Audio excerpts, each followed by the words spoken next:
꿈의 배경은 나의 학창 시절과 20대를 보냈던 마을이다. 나는 종종 꿈속에서 이곳으로 돌아온다. 5층짜리 주공 아파트들이 대단지를 이루고 있고, 이번에도 내가 살던 40동 아파트가 등장한다. 5층에 사는 아이가 엄마에게 심하게 맞고 있다. 나는 그 아이를 데리고 나온다. 말썽꾸러기인 그 아이는 서툰 행동 끝에 오줌을 싸고 오줌은 장롱 안으로 스며든다. 나는 아이를 나의 엄마에게 맡긴다. 밖으로 나오자 아파트 단지는 넓은 천막촌의 모습을 하고 있다. 광활한 논밭 사이로 하천과 개울이 흐르고 길들이 사방으로 뻗어 있다. 새벽 6시쯤 짙푸른 하늘 아래 연구의 교수님과 제자가 공부에 대해 이야기를 나누고 있다. 나는 그 열정에 자극받는다. 천막촌 사람들은 땅바닥에서 생활한다. 엄마도 그냥 땅바닥에 누워있다. 남편도 보인다. 그런데 나는 순간 길을 잃는다. 이 넓은 곳에서 집의 위치를 알아두기 위해 111동을 찾아 헤맨다. 마침내 111동을 찾고 그것이 대로변 중간에 있다는 사실을 기억하려 애쓴다. 그곳을 빠져나와 멀리서 전체 모습을 바라본다. 천막촌은 거대한 미로처럼 보인다. Wake up.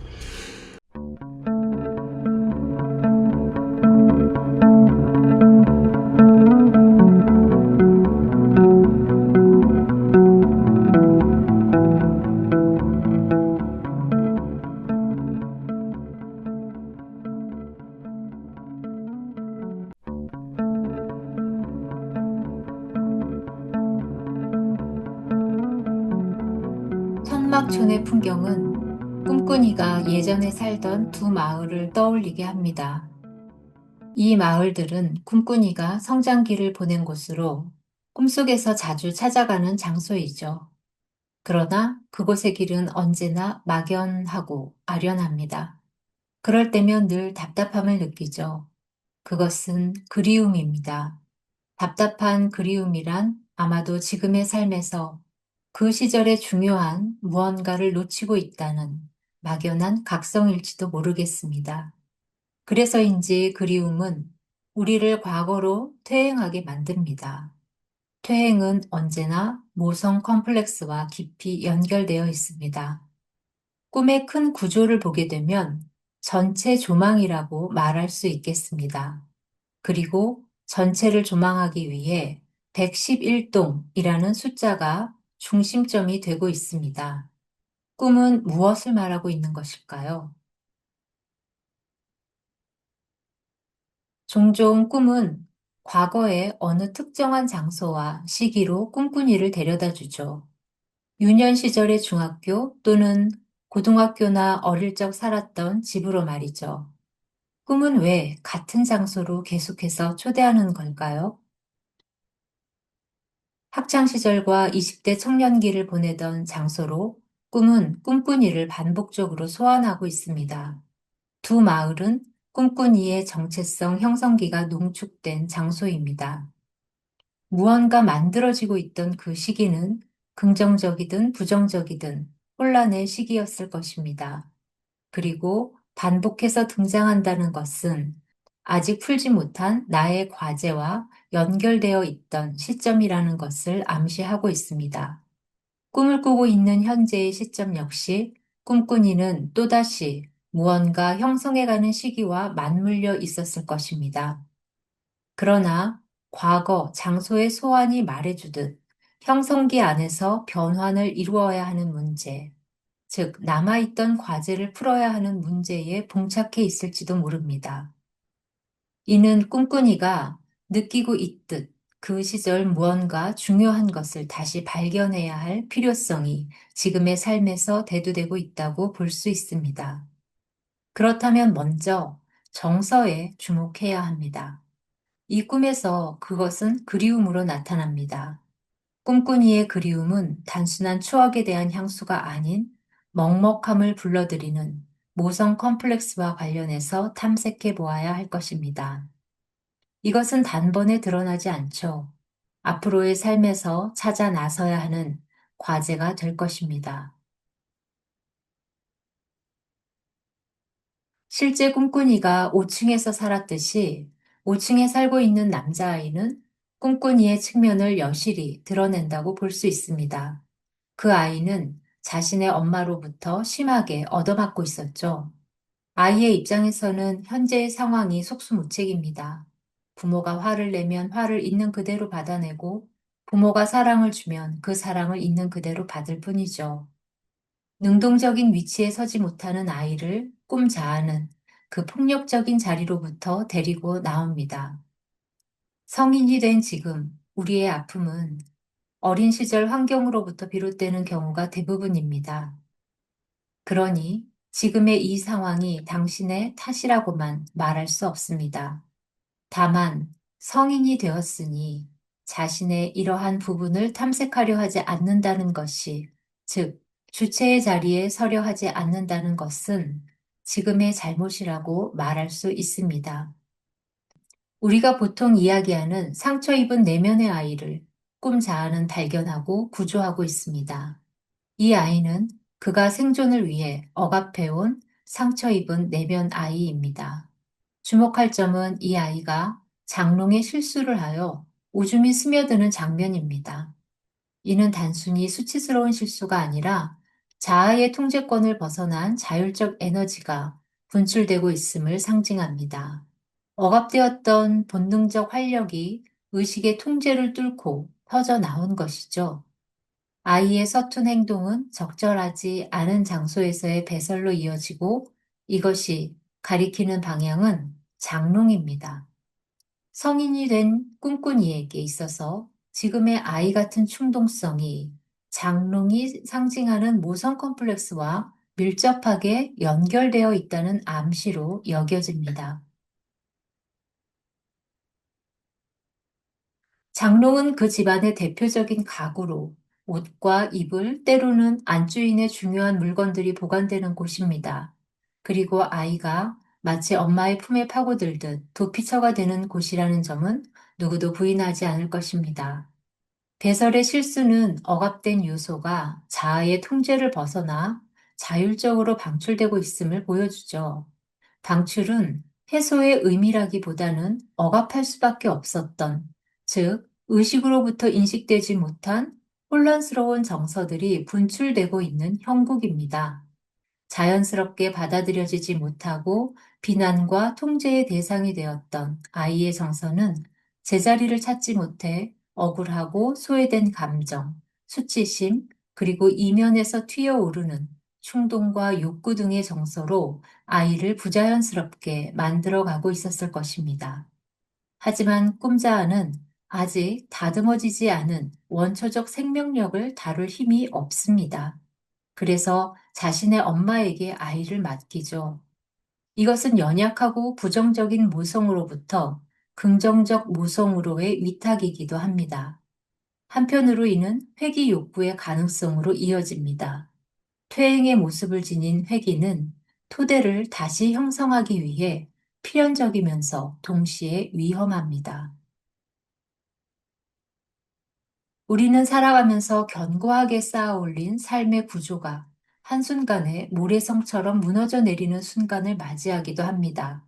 믿었던 직장, 영원할 것 같던 관계, 혹은 나 자신이라고 믿어왔던 확고한 정체성이 흔들릴 때 우리는 극심한 방향 상실을 경험합니다. 이 상태는 단순히 헷갈리는 수준을 넘어 자아가 세워놓은 좌표계가 완전히 붕괴되는 일종의 존재론적 재난에 가깝습니다. 하지만 분석 심리학의 관점에서 이 혼란은 단순한 불운이 아닙니다. 그것은 무의식이 보내는 가장 정교하고도 긴급한 신호일 수 있습니다. 우리가 마주한 미루는 단순히 길을 막는 벽이 아니라 우리 존재의 중심인 자기, 셀프를 향해 가기 위해 반드시 거쳐야 하는 필연적인 우회로, 즉, 회기적 주회의 과정이기 때문입니다. 이 꿈속에서 구조화된 삶을 대변하는 아파트는 흙바닥 위의 천막촌으로 변형되었습니다. 원초적 토대를 가리키듯 축축한 흙바닥 위에 광활한 천막초는 꿈꾸니의 모성적 공간이자 거대한 미로이며 꿈자아는 이곳에서 늘 길을 잃습니다. 이는 의식이 흐릿해지는 것과 더불어 꿈꾸니가 경험했던 불안과 생존 감각이 다시 열리고 있음을 말해주죠. 이곳은 외적 구조가 해체되고 있는 이미지를 보여줍니다. 합리적 구조가 붕괴된 자리에서 의존할 수 있는 것은 생존에 필요한 감각 기능임을 우리는 알고 있습니다. 이것은 본능적으로 형성되기 마련인데요. 생존을 위한 전투 태세에서 상징적으로 잘 드러나는 것이 미로입니다.